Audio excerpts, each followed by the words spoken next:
ശ്രീ മോഹൻ വർഗീസ്, ഇതിപ്പോൾ പിണറായി വിജയനും രാഹുൽ ഗാന്ധിയും തമ്മിലുള്ള ഒരു മത്സരമായിട്ടാണ് കേരളത്തിൽ കാര്യങ്ങൾ നീങ്ങുന്നത്. ഇത് ആത്യന്തികമായി ആർക്ക് ഗുണം ചെയ്യും? സ്മൃതി, യഥാർത്ഥത്തിൽ മുന്നണി രാഷ്ട്രീയത്തിന് ചില മര്യാദകളുണ്ട്, സാമാന്യ മര്യാദകൾ. ആ മര്യാദകളാണ് ചില തട്ടകങ്ങളിൽ സ്വാഭാവികമായ എതിരാളികളുണ്ടാകും. കേരളത്തിലെ നാച്ചുറൽ റൈവൽസ് ആണ് LDFും UDFും. അതിലെ പ്രമുഖ കക്ഷികളായ കോൺഗ്രസും CPMും തമ്മിൽ ഒരുപക്ഷെ കേരളത്തിൽ മത്സരിക്കേണ്ട ഒരു അന്തരീക്ഷമുണ്ടാകും. കോൺഗ്രസും CPMും ചേർന്ന് മത്സരിച്ചാൽ BJPക്ക് വളരാനുള്ള സ്പേസ് അവർ ചേർന്ന് കൊടുക്കുകയാണ് ചെയ്യുന്നത്. സിംഗിൾ ഓപ്പോസിഷൻ സ്പേസ് കൊടുക്കുകയാണ്. അതുകൊണ്ട് രാഷ്ട്രീയ യാഥാർത്ഥ്യം എന്ന് പറയുന്നത് ഇടതുപക്ഷ പ്രസ്ഥാനങ്ങളും UDF കക്ഷികളും ചേർന്ന് നിൽക്കേണ്ടതാണ്. അത് ദേശീയ തലത്തിൽ. അപ്പോൾ അവിടെ ദേശീയ നേതാക്കൾ കേരളത്തിൽ വന്ന് മത്സരിക്കുമ്പോൾ ഈ കേരളത്തിൻ്റെ മുഖ്യമന്ത്രിയുടെ ഭാഗത്ത് LDFിൻ്റെ നേതാവ് കൂടിയായ മുഖ്യമന്ത്രിയുടെ ഭാഗത്ത് നിന്ന് ഉപയോഗിക്കുന്ന വാക്കുകളിൽ കുറച്ച് മിതത്വമാകാം. അതുപോലെ തന്നെ ദേശീയ നേതാവായ രാഹുൽ ഗാന്ധി ഉപയോഗിക്കുന്ന വാക്കുകളിലും മിതത്വം പാലിക്കാം. അതാണ് മുന്നണി മര്യാദ എന്ന് പറയുന്നത്.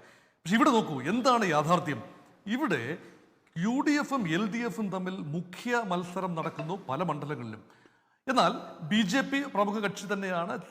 ഏതാനും 4-5 മണ്ഡലങ്ങളിൽ വിജയസാധ്യതയുള്ള കക്ഷിയാണ് BJP. അതിൽ തന്നെ തിരുവനന്തപുരവും തൃശ്ശൂരും ജയിച്ചു വരുമെന്ന് BJP വിശ്വസിക്കുന്ന മണ്ഡലങ്ങളുമാണ്. അപ്പം ഇങ്ങനെ ഒരു ത്രികോണ മത്സരത്തിന് അന്തരീക്ഷം സംജാതമായിരിക്കെ പ്രധാന വിഷയമെന്ന് പറയുന്നത് ആരാണ് ഭാരതീയ ജനതാ പാർട്ടിയെ ഏറ്റവും അധികം വിമർശിക്കുന്നത്? ഇതാണ് ചോദ്യം. അതുകൊണ്ടാണ് ശ്രീ രാഹുൽ ഗാന്ധി ചോദിച്ചത്, മിസ്റ്റർ പിണറായി വിജയൻ, താങ്കൾ എന്തുകൊണ്ടാണ് എനിക്കെതിരെ സംസാരിക്കുമ്പോൾ 100 നാവുകളുള്ള അങ്ങ് എന്തുകൊണ്ടാണ് ശ്രീ നരേന്ദ്രമോദിക്കെതിരെ സംസാരിക്കാൻ വിമുഖത കാട്ടുന്നത്? ഇതൊരു സ്വാഭാവിക ചോദ്യമാണ്.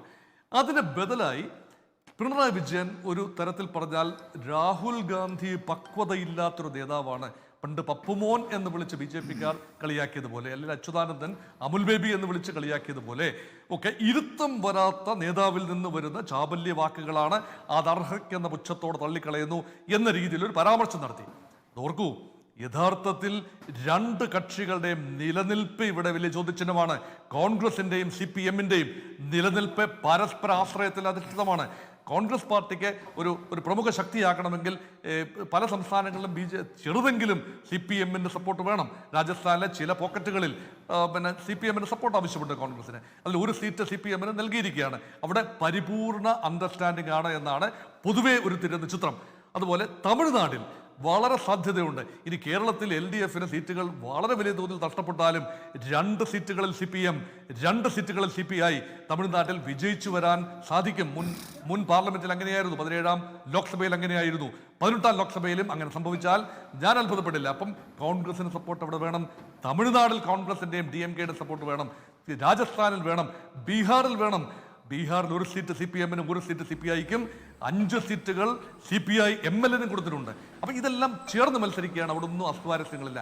എന്നാൽ പ്രായോഗിക രാഷ്ട്രീയം നോക്കൂ. ആം ആദ്മി പാർട്ടി ഉൾപ്പെടെയുള്ള പാർട്ടികൾ കോൺഗ്രസിന്റെ സഖ്യകക്ഷികളാണ്, ഇന്ത്യ മുന്നണിയിലെ സഖ്യകക്ഷികളാണ്. പക്ഷേ പഞ്ചാബിലെ യാഥാർത്ഥ്യം എന്ന് പറയുന്നത് അവിടെ പ്രമുഖ കക്ഷികൾ കോൺഗ്രസും ആപ്പുമാണ്. അപ്പം അവർ തമ്മിൽ മത്സരിക്കേണ്ട ഒരവസ്ഥയുണ്ട്. പക്ഷേ അവർ തമ്മിൽ ഉപയോഗിക്കുന്ന വാക്കുകളിൽ മിതത്വം പാലിക്കാൻ ബോധപൂർവമുള്ള ശ്രമം നടക്കുന്നു. പക്ഷേ അങ്ങനെയല്ല കേരളത്തിൽ. CPMന്റെ അവസാനത്തെ തുരുത്തായ കേരളം, ബംഗാൾ നഷ്ടപ്പെട്ടു കഴിഞ്ഞു. ത്രിപുരയിലെ അടിത്തറ ഏതാണ്ട് പൂർണ്ണമായി ഒലിച്ചു പോയി കഴിഞ്ഞിരിക്കുന്നു. കേരളമാണ് അവശേഷിക്കുന്ന തുരുത്ത്. അവിടെ അണികളെ ഊർജ്ജസ്വലമായി നിർത്തണമെങ്കിൽ ആന്റി കോൺഗ്രസിസം ആ പരിപ്പ് ഇവിടെ കുറേയൊക്കെ വേഗം. അപ്പൊ കോൺഗ്രസ് വിരുദ്ധതയിൽ അധിഷ്ഠിതമായ ഒരു പരമ്പരാഗത CPM ശൈലി, ആ ശൈലിയെ പൂർണ്ണമായി തിരസ്കരിക്കാനാവില്ല എന്നതുകൊണ്ടാവാം ഒരുപക്ഷെ ശ്രീ പിണറായി വിജയൻ രാഹുൽ ഗാന്ധി എന്ന നേതാവിലേക്ക് ഉളിയം പറഞ്ഞുകൊണ്ട്, ഇതൊരു വ്യക്തിഹത്യ എന്നൊന്നും ഞാൻ പറയില്ല, വാക്കുകളുടെ ഒരുപക്ഷെ ധാരാളിത്വമാണ് ഇവിടെ സംഭവിച്ചിരിക്കുന്നത്. ഇത് തികച്ചും അനാരോഗ്യപരമായ ഒരു കാര്യമാണ്. ഭാരതീയ ജനതാ പാർട്ടി അത് മുതലെടുക്കുന്നതിൽ തെറ്റൊന്നുമില്ല. കാരണം സ്വന്തം ചേരിയിലെ ഭിന്നത പുറത്തു വരുമ്പോൾ ആ ഭിന്നത മുതലെടുക്കാൻ മറുപക്ഷം ശ്രമിക്കുന്നു എന്നത് യാഥാർത്ഥ്യമാണ്. ഇനി മൊത്തത്തിൽ ഇന്ത്യയുടെ ചിത്രം ഒന്ന് എടുത്തു വയ്ക്കൂ. ഇന്ത്യ മുന്നണി is putting up a brave face. വലിയ പ്രതീക്ഷയോടുകൂടി തന്നെയാണ് ഇന്ത്യ മുന്നണി മുന്നോട്ട് വന്നത്. അവർക്കൊരു കോമൺ മിനിമം പ്രോഗ്രാം ഇതുവരെ പൂർണ്ണമായ അർത്ഥത്തിൽ വന്നിട്ടില്ല.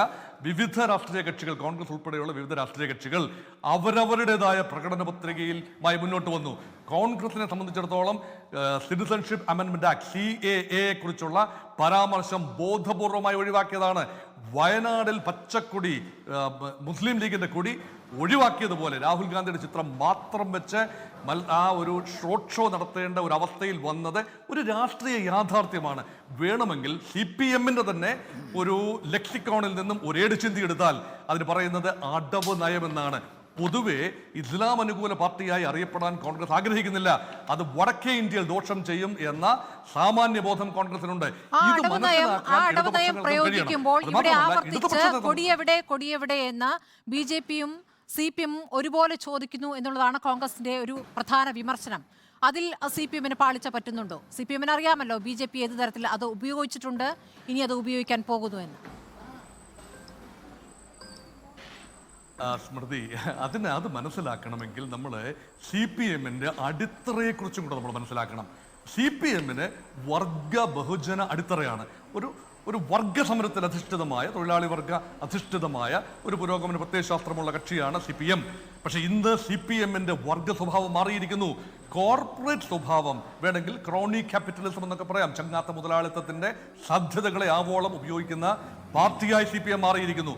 അതുകൊണ്ട് അണികളിൽ, പരമ്പരാഗതമായ അണികളിൽ ചെറിയ തോതിലുള്ള ചോർച്ച വന്നിരിക്കുന്നു. ന്യൂ ജനറേഷനെ അട്രാക്ട് ചെയ്യാൻ തക്ക ഒരു നറേറ്റീവ് കൊണ്ടുവരാൻ CPM-ന് കഴിയാതെ വരുന്നു.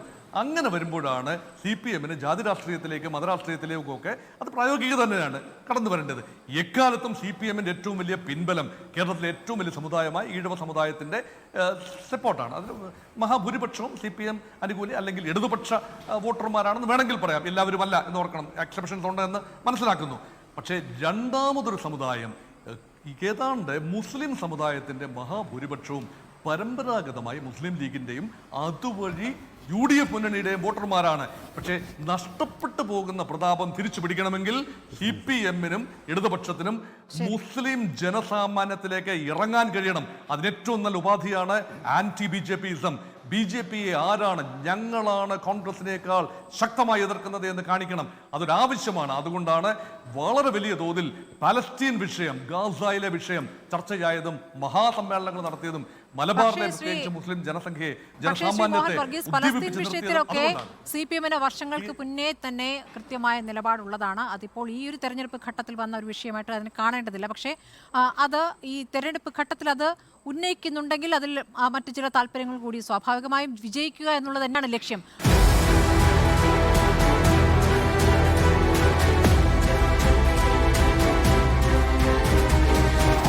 ഡിബേറ്റ് വിത്ത് സ്മൃതി പരുത്തിക്കാട്.